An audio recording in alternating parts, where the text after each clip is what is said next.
बिस्मिल्लाहिर्रहमानिर्रहीम। अस्सलाम वालेकुम नाज़रीन कराम, मैं हूं मखदूम शहाबुद्दीन और आप देख रहे हैं मेरा फेसबुक और YouTube channel.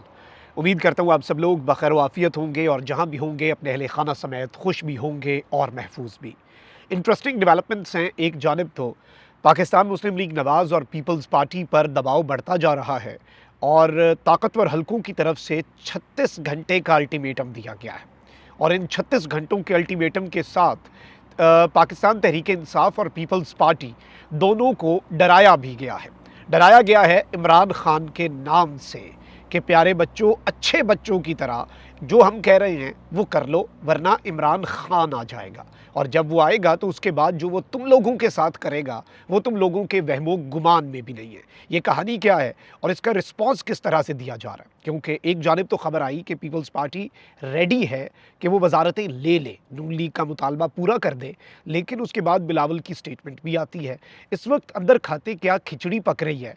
Although Pakistan Tehreek Insaf जो है वो अब मखसूस नशस्तों के लिए किस सियासी जमात के साथ इत्तेहाद करने जा रही है, क्या मामला होना है। MWM मजलिस वहदत मुस्लिमीन के साथ जो एक ऐलान किया था, अब उस प्लान के अंदर एक चेंज है और उस प्लान के चेंज के हवाले से एक मीटिंग हुई है बड़ी इंपॉर्टेंट इस्लामाबाद के अंदर, जिसमें MWM के जो सरबराह हैं वो भी और सुन्नी इत्तेहाद काउंसिल के सरबराह और इसके साथ ही साथ जो पाकिस्तान तहरीक इंसाफ की लीडरशिप है वो भी बैठे हैं। जबकि इस सब के अंदर मरीम नवाज शरीफ साहिबा तो इक़्तिदार से पहले ही होश खो बैठी हैं। अली अमीन गड्डापुर के लिए भी एक पहली फतह की खबर है, अच्छी खबर है और कुछ कंसर्न्स थे PTI के, वो दूर हो चुके हैं। और इस सब में जो साबिक कमिश्नर हैं, जो लियाकत चट्ठा, जिन्होंने कच्चा चट्ठा खोल दिया, इस वक्त पूरे निज़ाम को नंगा कर दिया, इस वक्त उनकी गिरफ्तारी के हवाले से पहला बाज़ाब्ता कदम उठ गया है और उनके जो पर्सनल PA है उसके घर पर भी जो कार्रवाई हुई और एक प्रेस कॉन्फ्रेंस उसके अहले खाना ने की, उसने भी बहुत से सवालात खड़े कर दिए हैं और सिस्टम जो है वो इस वक्त मज़ीद एक्सपोज होता जा रहा है, चोर की दाढ़ी में तिनका के मिसदाक। सबसे पहले तो मैं आपको ये बता दूं कि इस वक्त इंटरनेट पे बहुत से बैन लगते हैं, सोशल मीडिया साइट्स के ऊपर बहुत से बैन्स लगते हैं, लेकिन वो 2-3 घंटे, 4 घंटे, 5 घंटे से ज़्यादा नहीं होते। एक तो इन्होंने इंतखाबात वाले दिन इंटरनेट बंद कर दिया, वारदात जो डालनी थी इतनी बड़ी। और अब इन्होंने जो किया है पिछले 24 घंटे से पाकिस्तान के अंदर ट्विटर, जिसे अब एक्स कहा जाता है, जिस ऐप को, उसे बंद कर दिया हुआ है और पूरी दुनिया इस पर भी बात कर रही है। मतलब ये भी उल्टा इनके गले पड़ रहा है। Social media platform x restricted in Pakistan for 24 hours amid reports of election fraud. Net blocks के मुताबिक, जो कि एक इदारा है कि जी पाकिस्तान के अंदर इलेक्शन फ्रॉड की चूंकि रिपोर्ट सोशल मीडिया पर और ट्विटर पर बहुत ज़्यादा गर्दिश कर रही थी, इसलिए इन्होंने बंद कर दिया। मतलब पहले इंटरनेशनल मीडिया सिर्फ और सिर्फ ये रिपोर्ट कर रहा था कि पाकिस्तान में इलेक्शन फ्रॉड हुआ है, अब वो ये भी रिपोर्ट कर रहा है कि इलेक्शन फ्रॉड की खबरों को पाकिस्तान में छुपाने के लिए हमारा सिस्टम, हमारा निज़ाम क्या कुछ कर रहा है और कितना बौखला चुका है। अच्छा, अब एक जानब तो नून लीग की बौखलाहट इतनी बढ़ चुकी है कि एक तरफ तो वो मरियम औरंगज़ेब ने कहा कि इनके सर कलम हो जाने चाहिए। मतलब आप इनकी एग्रेशन देखें, इनकी बातों को चेक करें कि सर कलम करने की ये बात कर रही हैं कि इन PTI वालों के और खान साहब के सर कलम हो जाएं। अब ये ताकतवरों को भी मैसेजिंग दे रहे हैं और प्रेस कॉन्फ्रेंसेस कर रहे हैं। अब मलिक अहमद खान हैं और इसके साथ अता तारड़ और जो अज़मा बुखारी हैं, इन्होंने बेसिकली एक प्रेस कॉन्फ्रेंस भी की और उसका लुबे-लुबाब ये था कि जो प्रोपेगेंडा किया जा रहा है, डर है कि एक और 9 मई ना हो जाए। अब ये भी ताकतवरों को एक मैसेज दे रहे हैं कि आप देखें, एक और 9 मई हो जाएगा, इस वक्त बड़ा कुछ चल रहा है और मुझे खौफ है कि एक और 9 मई हो जाएगा। इस वक्त सोशल मीडिया अकाउंट से कैंपेन चलाई जा रही है, ये सब बिला सबब नहीं है, ये उसी साजिश की कड़ी है जो हम पहले देख चुके हैं, जो हम पहले विटनेस कर चुके हैं। 9 मई को भी अफवाज पाकिस्तान के खिलाफ नफरत अंगेज़ मुहिम चलाई गई और अब भी चलाई गई है। ये पाकिस्तान की सियासत, मईशत, अफवाज पाकिस्तान के खिलाफ साजिश थी और अब जत्थे जो हैं वो बिठा दिए गए हैं और इस तरह की चीज़ें। ये बेसिकली क्यों ज़रूरत पड़ रही है? ये ताकतवरों को मैसेजिंग दी जा रही है, कम्युनिकेट किया जा रहा है कि भाई खान के ऊपर मज़ीद सख्ती करो। ऑल्दो ताकतवर हल्के कह रहे हैं कि हमने इतना कुछ किया, हमने वो सब कुछ किया जो हमने नहीं भी करना था, हमने हर हद फलांगी, लेकिन आप इतने नाअहल हैं कि आप अकेले दौड़ कर भी अव्वल ना आ सके। मतलब और कितना आपके लिए सहूलतकारियाँ करते और कितना आपके लिए हम सब कुछ करते, लेकिन आप हैं कि आपकी तो 17 सीटें भी नहीं बन रही थी। आपको अभी भी हमने जो कुछ दिया है वो आपको दे दिया है, आपकी झोली में डाल दिया है। अब नवाज शरीफ साहब ताकतवर हलकों पे नाराज़ हैं कि आपने मुझे सिर्फ लाहौर वाली सीट क्यों जितवाई, आपने मुझे मानसहरे वाली सीट क्यों नहीं जितवाई, वो भी मुझे जितवानी बनती थी। अब अगले कह रहे हैं कि मियाँ साहब आप इंसान बन जाएं, आपकी ये लाहौर वाली सीट यास्मीन राशिद की थी, ये ना हो कि आपकी रही सही इज्जत जो है ये लाहौर वाली सीट जिस तरह से हमने आपको जितवाई है ये तो हम जानते हैं।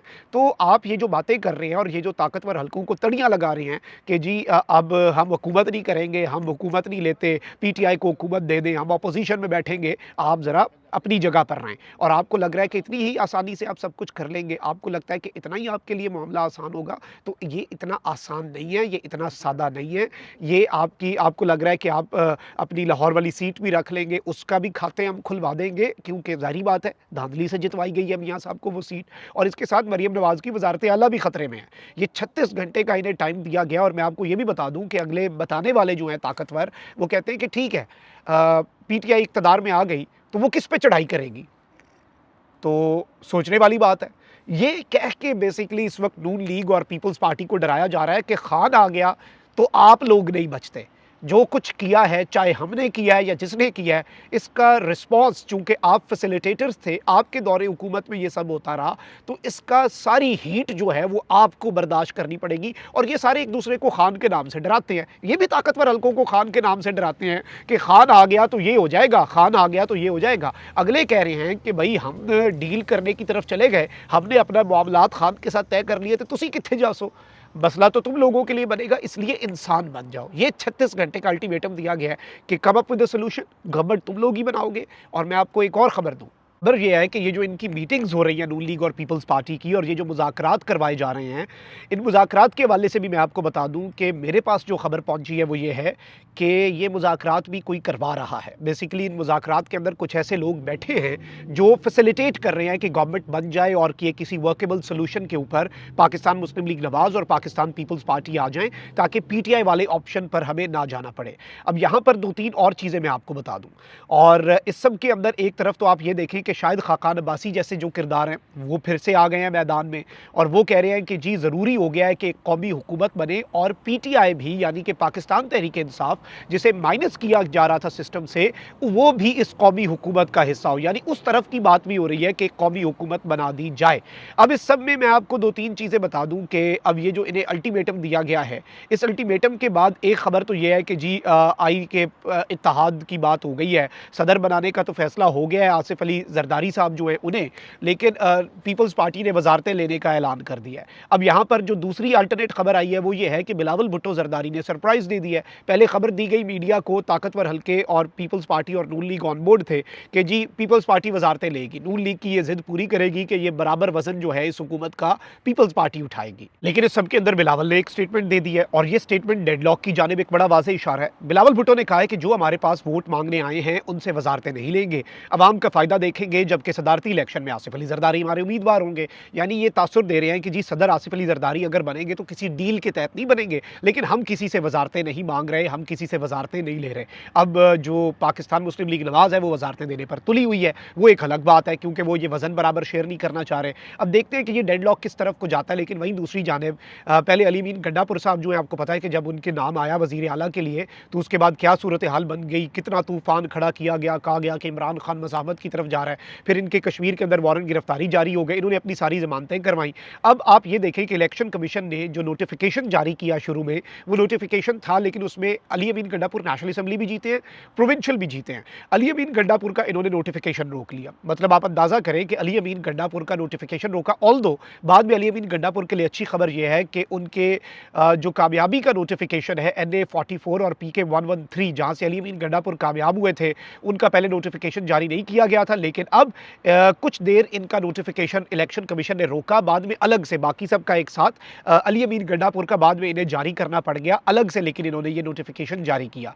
अब एक जानिब तो ये सूरत हाल है, तो वहीं दूसरी जानिब जो मरीम नवाज शरीफ साहिब है वो अजीबो गरीब बातें कर रही हैं। नामजद वज़ीर आला पंजाब का प्रोटोकॉल उन्होंने जल्दी जल्दी मांग लिया हुआ है, वज़ीर आला पंजाब वाला प्रोटोकॉल भी इंजॉय कर रही हैं, ब्रीफिंग्स भी इंजॉय कर रही हैं। अलबत्ता अभी तक हुकूमत इनकी कन्फर्म नहीं है, लेकिन अब ये क्या कह रही है कि जी ब्यूरोक्रेसी, किसी कानून शिकनी पर अगर ब्यूरोक्रेसी को किसी ने उकसाया तो हम उसके साथ कानून से निपटेंगे। यानी ये इनडायरेक्टली एक मैसेज है पंजाब की ब्यूरोक्रेसी को दे रही है। और इक़्तिदार में आने से पहले ही आप देखें ना कि पेड़ इनकी देखें कि किसी ने ब्यूरोक्रेसी को अगर कानून शिकनी पर उकसाया, इनके नज़दीक कानून शिकनी और पागलपन क्या है? पागलपन ये है कि अगर किसी ने आकर ये बता दिया कि धांधली हुई है, जो इनके लिए हुई है, अगर किसी ने आके वो भांडा फोड़ दिया तो इनके नज़दीक वही कानून शिकनी है, और अब इन्हें निशाने इबरत भी बनाना है। इसीलिए आप ये देखें कि कमिश्नर साहब जो थे रावलपिंडी के लियाकत चट्टा, उनके प्राइवेट प्राइवेट पीए जो हैं उनकी बीवी ने प्रेस कॉन्फ्रेंस कर दी है, जो कि उनका पर्सनल एक तो होता है सरकारी, लेकिन पर्सनल जो उनका पीए था, उसके घर गए और उसके घर के ऊपर इन्होंने वहाँ पर तोड़-फोड़, वहाँ से चोरी और हर चीज़, और उसे भी डरा धमका रहे हैं।